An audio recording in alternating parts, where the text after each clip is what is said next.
E aí, pessoal? Boa noite. Boa noite. Mais uma Boa aulinha, noite. aqui pra gente. Vamos. A nossa aula hoje é farmacognosia, não é isso mesmo? Certo? Confirma? Isso. Nós tivemos aula teórica ontem, né? Foi ontem, nossa aula teórica sobre o hortelã. Inclusive, não terminamos a nossa aula, né? As amostras de vocês estão lá na estufa, na mufla. A gente encerra isso aí na aula da próxima semana, beleza? Deixa eu disponibilizar aqui os slides para vocês.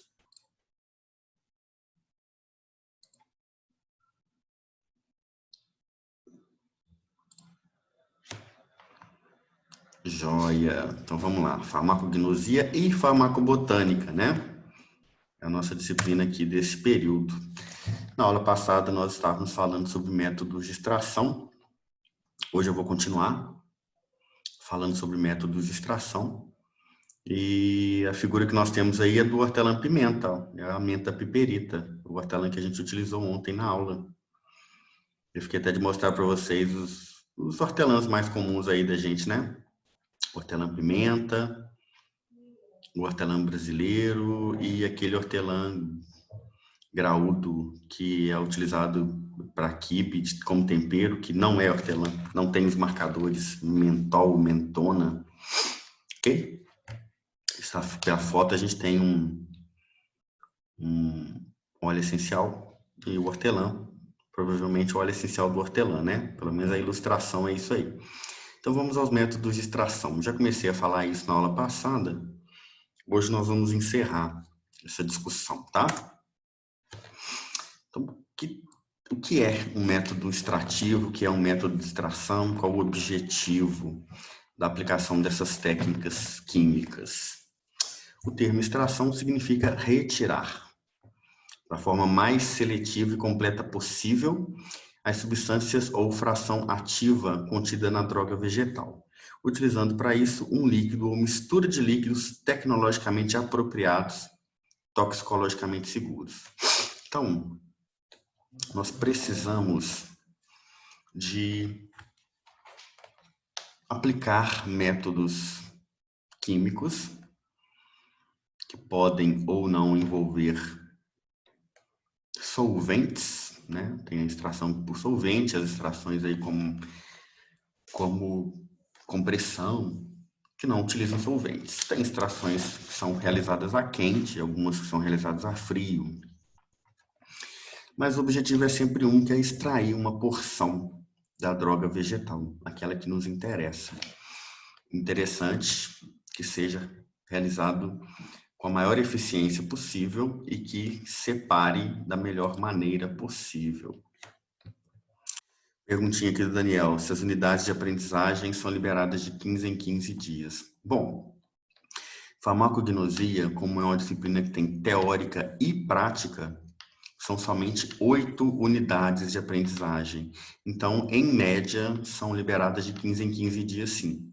Quando vocês têm uma matéria que é só teórica, disciplinas que têm somente uma aula teórica no Zoom, elas são 16 unidades. Então, acaba que tem liberação de unidade toda semana. Aquelas que têm 2 unidades, 2 aulas teóricas na semana, são 12 unidades.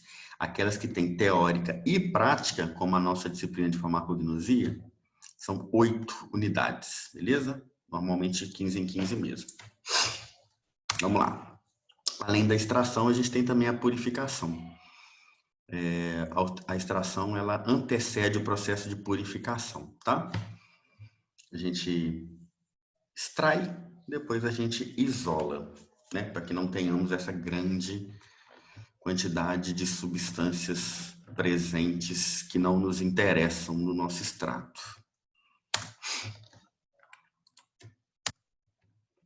Na escolha de um método extrativo, deve-se avaliar a eficiência, Claro que para uma indústria, quanto mais ele consegue extrair da matéria-prima que ele comprou, maior será o retorno financeiro, né? Então, se por quilo de matéria-prima eu conseguir aumentar a minha extração de óleo essencial, eu vou ter mais lucro, né? A estabilidade das substâncias extraídas. Eu tenho estabilidade, as substâncias elas se degradam com a presença da luz, com a temperatura, com presença de água no ambiente, disponibilidade dos meios para que seja realizada a extração e o custo do processo, claro.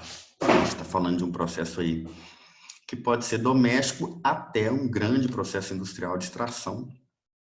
O custo é sempre uma variável muito importante. Considerando a finalidade do extrato que se pretende preparar, né? É alimentício? É farmacêutico? Qual vai ser o padrão de qualidade exigido desse extrato? Bom, extração a frio. Como eu disse, temos extração a quente, temos extração a frio. E,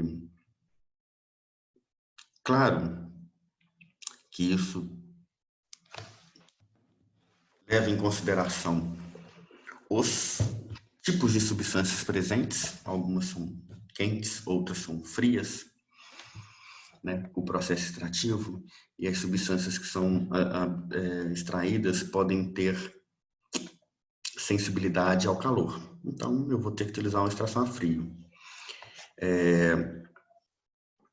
E o azeite, por exemplo, que é uma extração de óleo por compressão da azeitona, e alguns óleos também vegetais, como amendoim, como soja, o processo a frio extrai óleos de uma qualidade melhor. Depois, o processo a quente é utilizado naquela resíduo, naquela borra que sobra da extração, para eu retirar uma maior quantidade de óleo, mas aí já não vai sair o óleo com a mesma qualidade do óleo que foi inicialmente extraído. Então, tem que levar isso em conta na escolha do processo a ser utilizado, beleza? Maceração.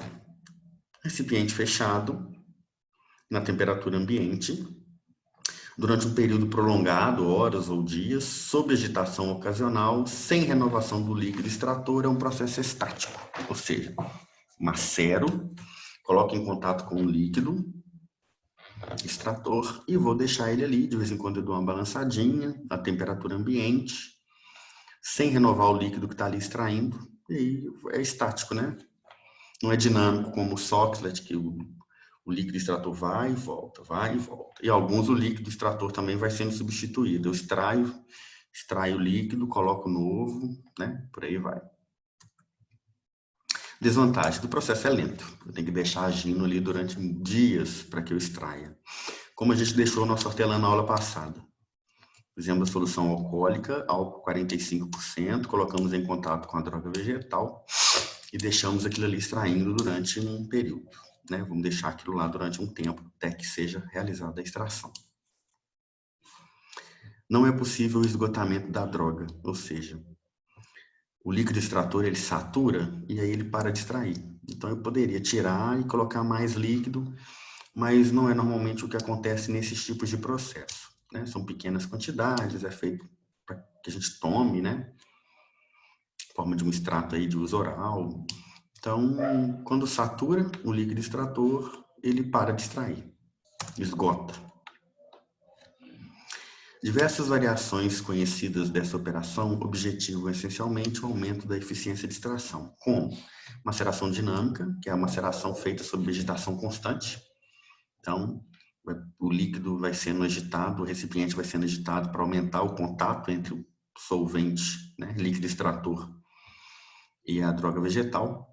E a remaceração, que você repete várias vezes o processo, troca o líquido extrator e macera mais e mais e mais a droga vegetal, para extrair o máximo que se pode ali.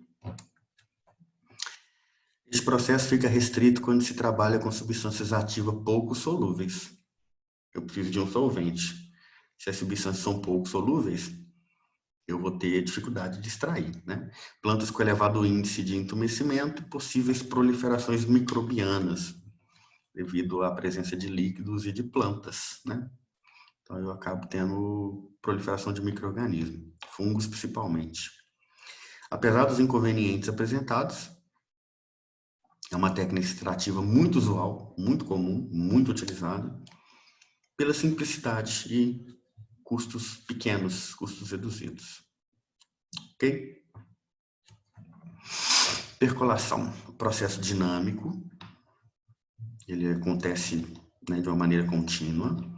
Existe um arrastamento do princípio ativo pela passagem contínua do líquido extrator. Então, o líquido vai sendo continuamente,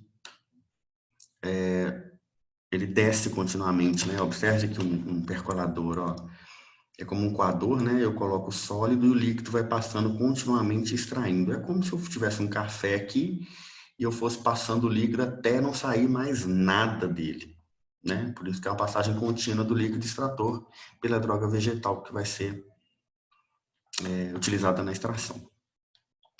Esgotamento da planta através do gotejamento lento do material. Então, eu vou ter o esgotamento, ao contrário da maceração.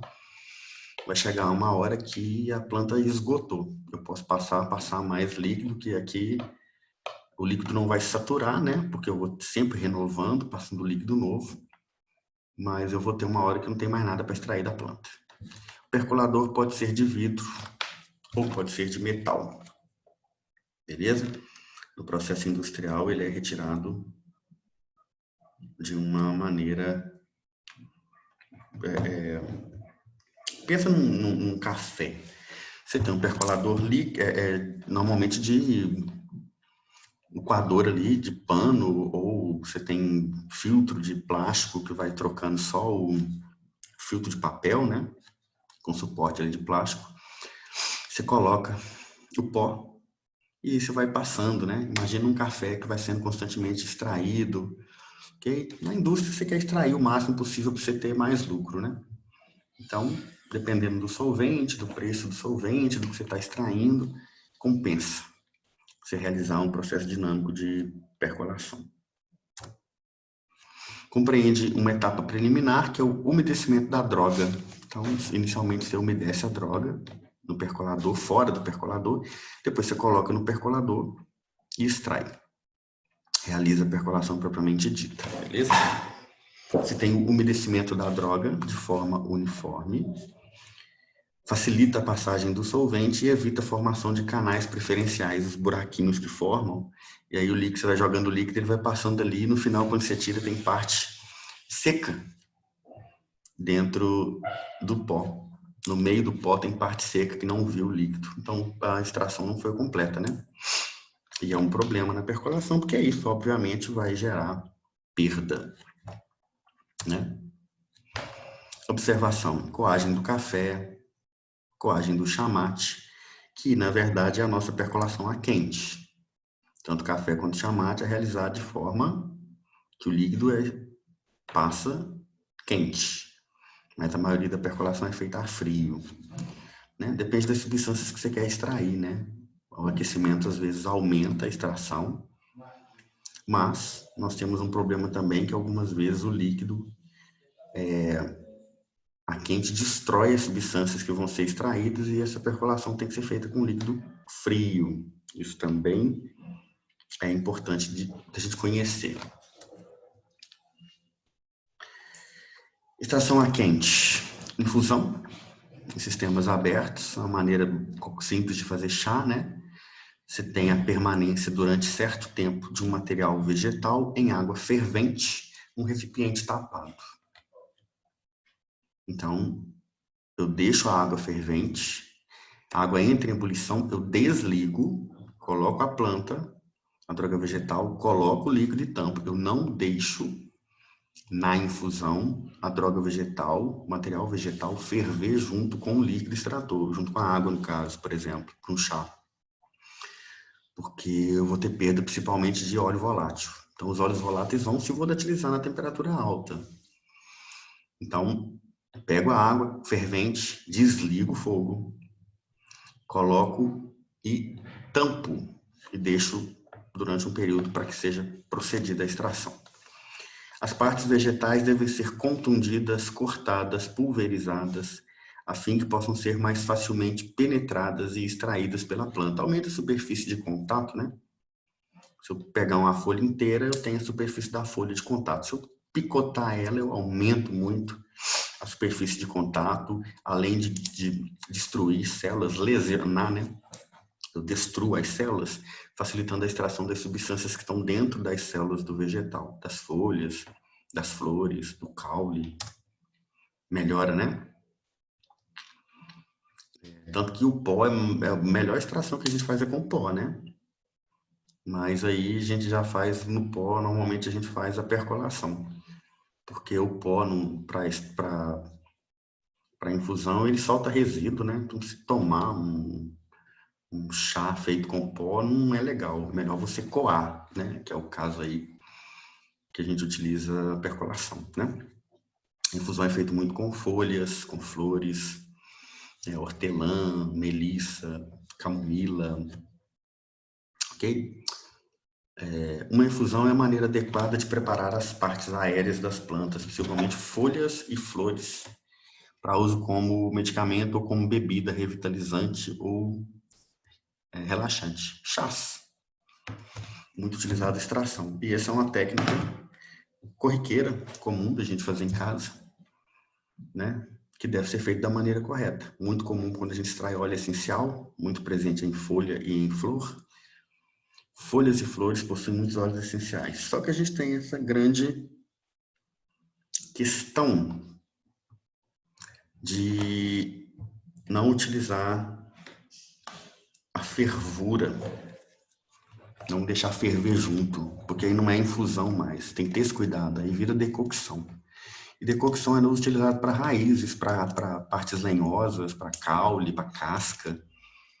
Não é indicado para substâncias para plantas aromáticas, beleza? Já a decocção, tem exemplo aí do gengibre, como eu disse, plantas, né, que a gente utiliza como droga vegetal, o caule, as raízes, as cascas, como canela, é decocção, melhor técnica. Que o material vegetal é mantido em contato, normalmente na água, em ebulição. Em ebulição. Então, vai ferver junto para que seja extraído mesmo, né? Você já pode levar, você pode sugerir que não existem óleos essenciais ali. Se tiver óleo essencial, a fervura vai fazer com que ele se desprenda. É uma técnica de emprego restrito, pois muitas substâncias ativas são alteradas por um aquecimento prolongado. Costuma-se empregá-la com materiais vegetais duros, de natureza lenhosa, para que seja extraído mesmo, né? Você precisa de mais tempo, de contato, e a fervura vai ajudar. Condições para decocção é a droga seca, água com temperatura acima de 90 graus, vai ferver, vai passar de 100, né? Mantendo a temperatura ambiente de 15 a 30 minutos e depois filtrar, para que você não tome ali partes da planta, né? Beleza, pessoal? Tranquilo? Exemplo de decocção. Coloque a erva em uma caçarola, cubra com água, coloque para ferver durante 20 a 30 minutos, até que o líquido seja reduzido em 1/3 do seu total. Force o líquido através de uma peneira em um recipiente, cubra o recipiente e estoque em um lugar fresco. Toma a temperatura ambiente. Ou toma quente, né? Dependendo do chá aí. É melhor que seja tomado quente, né? Mais saboroso. Não pelas questões das propriedades em si, tá, pessoal? Mas pela questão do sabor mesmo, né? Costuma ser alimentício isso, né? Utilizado para extração de óleos. Perdão, acabou a decocção, entramos em vapor de água, tá? Utilizado para extração de óleos voláteis, o arraste por vapor de água. Não sei se vocês se lembram, mas aqui tá uma figura, ó. Eu coloco a planta aqui, tá vendo? E o líquido extrator aqui, que é a água, que é o arraste de água, né? Isso aqui é o aparelho de Clevenger. A água vai ferver, entra em ebulição, vira vapor, passa aqui dentro. Quando ela chega aqui, os óleos voláteis estão volatilizados. E aí ele vai arrastar o óleo volátil junto com o vapor. Aqui no condensador, esse óleo volátil que está vaporizado entra em contato com a água fria, que entra aqui e sai aqui, e aí ele goteja aqui, condensa e goteja na forma líquida. Os óleos voláteis possuem tensão de vapor mais elevada que a da água, sendo por isso arrastados pelo vapor. Então, facilmente arrastado ali pelo vapor. O óleo volátil obtido, após separar-se da água, deve ser seco em sulfato de sódio anidro.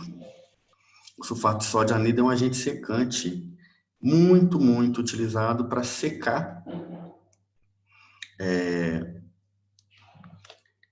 as substâncias, o óleo principalmente, e quando eu tenho a água como um contaminante, né? Quando eu não quero a presença da água. O óleo, por exemplo, eu não quero água.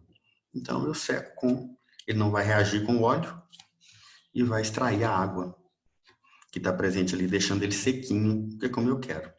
Deixando o óleo seco, seco de água, né, pessoal? O óleo é líquido, né? Aparelho de Soxhlet é um equipamento também de extração dinâmica, que o líquido vai e volta, extrai várias vezes, né, até o ponto de saturação do líquido aí. Esse é o aparelho de Soxhlet, ó, um exemplo, tá vendo? O líquido vai, e aqui, por aqui ele volta, né, ó, ele vai, aquece, volatiliza aqui, entra em vapor, chega aqui, ele condensa e volta, então ele extrai várias vezes, né, contínuo, processo dinâmico. Utilizado para extrair sólidos, como solventes voláteis, exigindo o emprego do aparelho de Soxhlet. Em cada ciclo de operação, o material vegetal entra em contato com o solvente renovado. Assim, o processamento possibilita uma extração altamente eficiente, né? De maneira dinâmica, né? Emprega uma quantidade reduzida de solvente em comparação com as quantidades necessárias nos outros processos extrativos, para se obter os mesmos resultados qualitativos e quantitativos. Por que emprega quantidade reduzida de solvente? Porque o solvente vai e volta. Ele aquece, vai, condensa, e pinga de novo e volta. O mesmo solvente, ele vai e volta várias vezes, né? Fica uma coisa dinâmica, como vocês estão vendo aqui. Extrações. Resumo das condições dos distintos tipos de extração contínuas e descontínuas. Ó, maceração a temperatura ambiente, tempo de horas ou dias, utilizado como solvente água, misturas hidroalcoólicas, glicerina, a infusão com a temperatura próxima à ebulição, né? 1 a 2 minutos em água, ou temperatura menor, mais ou menos 30 minutos em água também. Então eu posso ter a infusão com temperatura menor, mas com tempo maior, né? E a decocção, que é com a água em fervura, na temperatura de ebulição, de 15 a 30 minutos, fervura em água. Para as extrações descontínuas, né? Para a extração contínua aqui, o processo dinâmico, isso aqui são chamados de estáticos, as contínuas, processo dinâmico. A percolação é feita a temperatura ambiente, num tempo variável, com solventes variados. O aparelho de Soxhlet, feita a temperatura, né, na temperatura de ebulição, com tempo variável, com solventes orgânicos. Então, vocês viram a percolação e o Soxhlet, né? Podemos ter a percolação a quente também, como vocês viram, né? Bom, material pode ser vegetal, no nosso caso aqui a gente está falando de material vegetal, um solvente que é o líquido extrator, e aí eu vou ter um processo de extração, que pode ser um óleo, extrair um óleo, um concentrado espesso, ou um extrato aqui fluido, beleza? Que a gente chama de tintura, principalmente, né? Alguma dúvida, pessoal, com relação aos processos extrativos aqui? Ou não? Nada? Entenderam certinho tudo aqui? Então, beleza, deixa eu um tempinho só para eu abrir aqui o que eu quero mostrar para vocês agora, tá? Só um minutinho.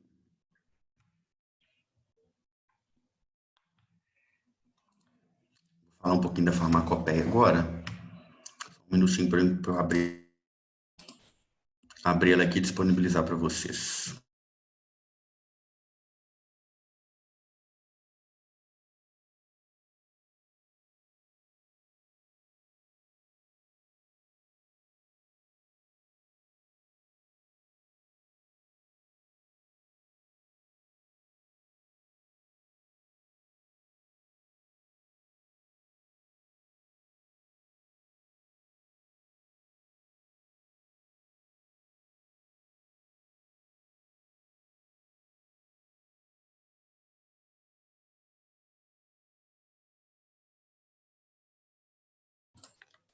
Bom, eu abri para vocês aqui duas partes da farmacopeia.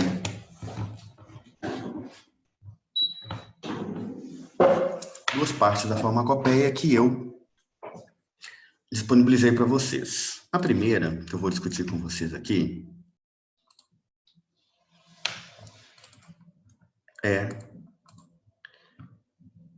tá dando para vocês verem a farmacopeia sexta edição? Vocês conseguem ver?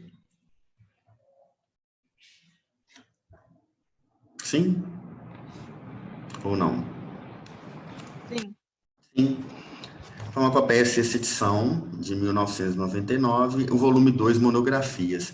Aqui vocês vão encontrar, como a gente viu lá na aula prática, nem todos estão fazendo, né? As plantas medicinais, ó. PM de planta medicinal.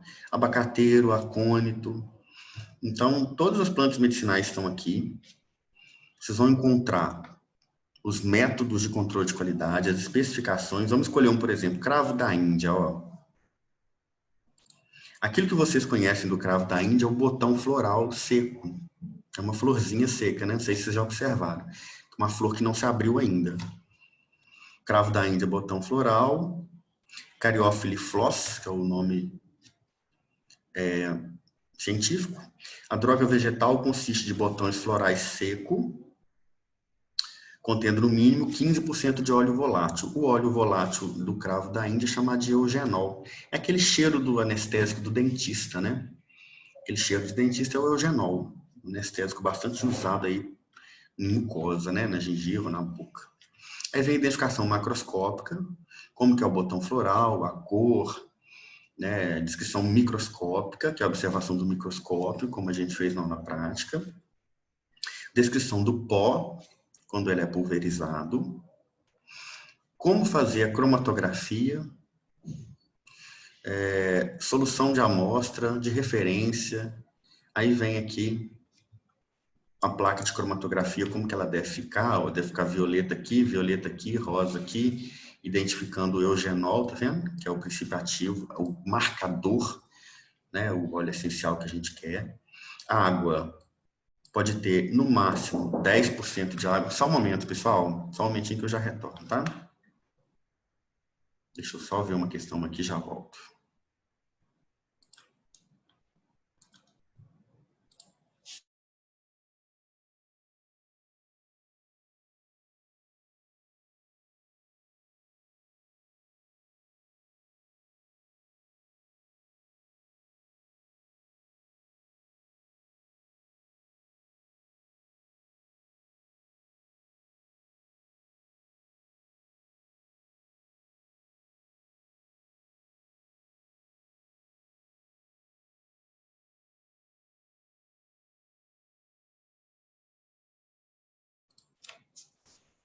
Pessoal, foi minha janta que chegou aqui. Meu lanche. Vamos voltar. Tem que voltar para vocês aqui de onde a gente parou, compartilhar, né? Só um momentinho. Não, não é isso não.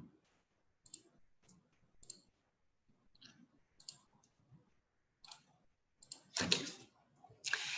Então, teor de água, no máximo 10%.